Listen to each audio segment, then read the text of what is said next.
G'day everyone, welcome back to Organic Power. I've had a few people ask exactly what it takes to get your house running off grid, and in this episode I'm going to show you exactly how we did that. Start off in the power shed here, just give you a quick look at the power wall.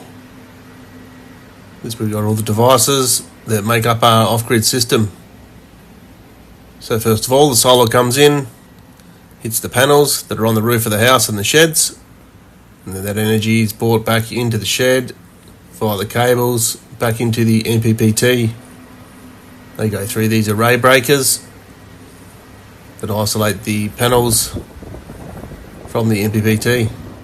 The energy that's harnessed from that MPPT, which is a maximum power point tracker, which is pretty much converts the energy that comes from the solar panels into 48 volts for this system, and then feeds it into the batteries to charge them up.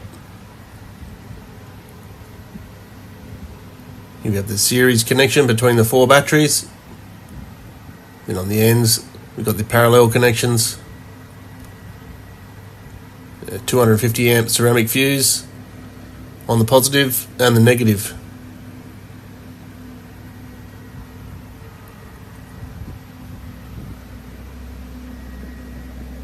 Got a little terminal block fuse there, and an A&L ceramic fuse up the other end. There's the battery equalizers that I had been using. I'm currently upgrading them to Victron ones. I've had a couple of issues, so stay tuned for that episode. The energy that's stored in the batteries flows into this DC isolator, which isolates the battery bank from the system. It goes across into the inverter isolator. This isolates the 3 inverters from the battery bank and MPPTs. Each of the 3 inverters have a ceramic fuse. It's on the supply side. That's 48 volts. There's 200 amps on there. I have 3 multi-plus 5 kVA units running in parallel. We've got the master, and we got 2 slaves on the other side. These inverters output the AC 240 volts through that left conduit there. The conduit on the right is your generator input. Those 3 AC cables run into these breakers. This is where the parallel connection is. And 1 cable connects up to the main off-grid switchboard. So all 3 inverters connect into those breakers down below, and then parallel connection on the load side, and then up to this main switch. And from that main switch, this off-grid board feeds into the house.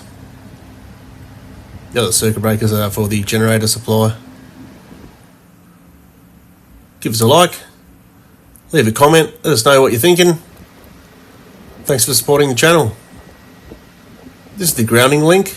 It feeds back to the battery negative and grounds the MPPT and inverters.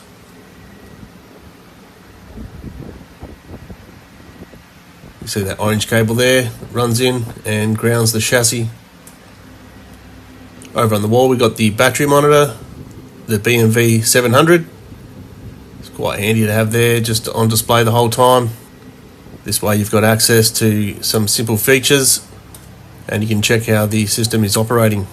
Down below that I've got the Turbo GX. This is the SGX, which is just a light version of the GX. I've put that in an enclosure just to keep it dust free. From that Turbo we've got a daisy chain of Cat6 cables that connect into each of the inverters. This is how we communicate. You can plug in your MK3 adapter. It's a USB to Cat6 cable adapter to program the inverters. So I just drag that out, plug it in, then plug my laptop in. We can tweak the parameters down here in the power shed. below the servo, I've got a switch. This has an underground Cat 6 running to it, back to the house. So I've got the system on the network.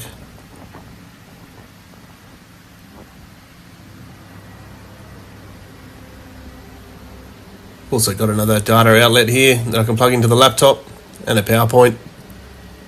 So when I need to tweak anything, I'll just plug in there and away we go. Here's the AC surge protection. This is on the load side of the inverters.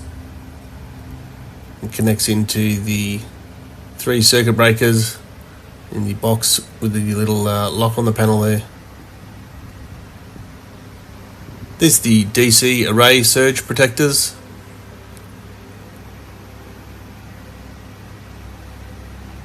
Those DC surge protectors connect to the load side of the array breakers.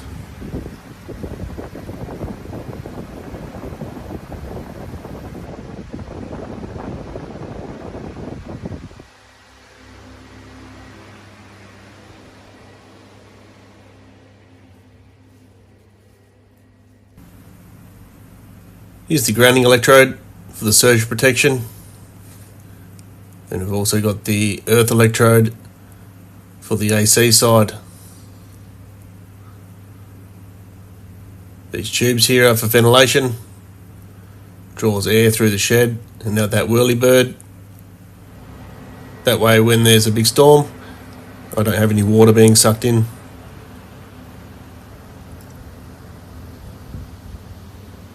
This is a bifacial array on our carport. Then I've got 2 more arrays on the shed here. If you have a look on the house, got a little northerly.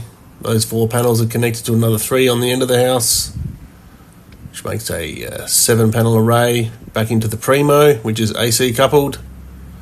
Then there's 11 panels there on a westerly.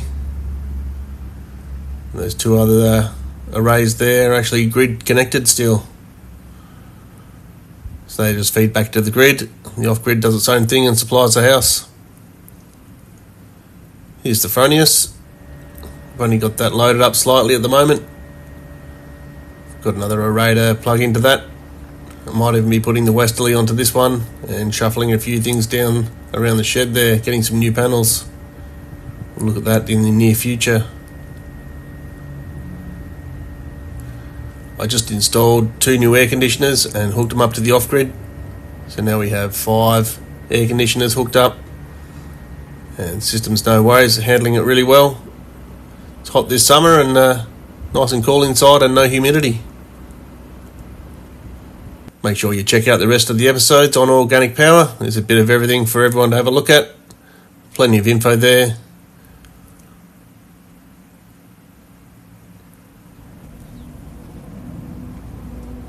There's our hot water system. That's run by the off-grid. And here are a couple of old air conditioners we've had for 15 years that are hooked into the off-grid also. Got the hot tub hooked into the state of charge relay. So once the battery hits a certain state of charge, the relay for the spa turns on and starts to heat it. I have that set to 97%. So when the battery gets to 97%, the pump and the heater on the spa turn on.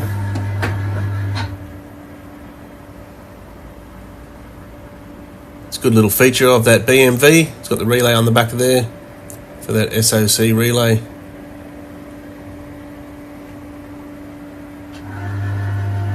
Pretty handy, this little custom lid I made for the spa.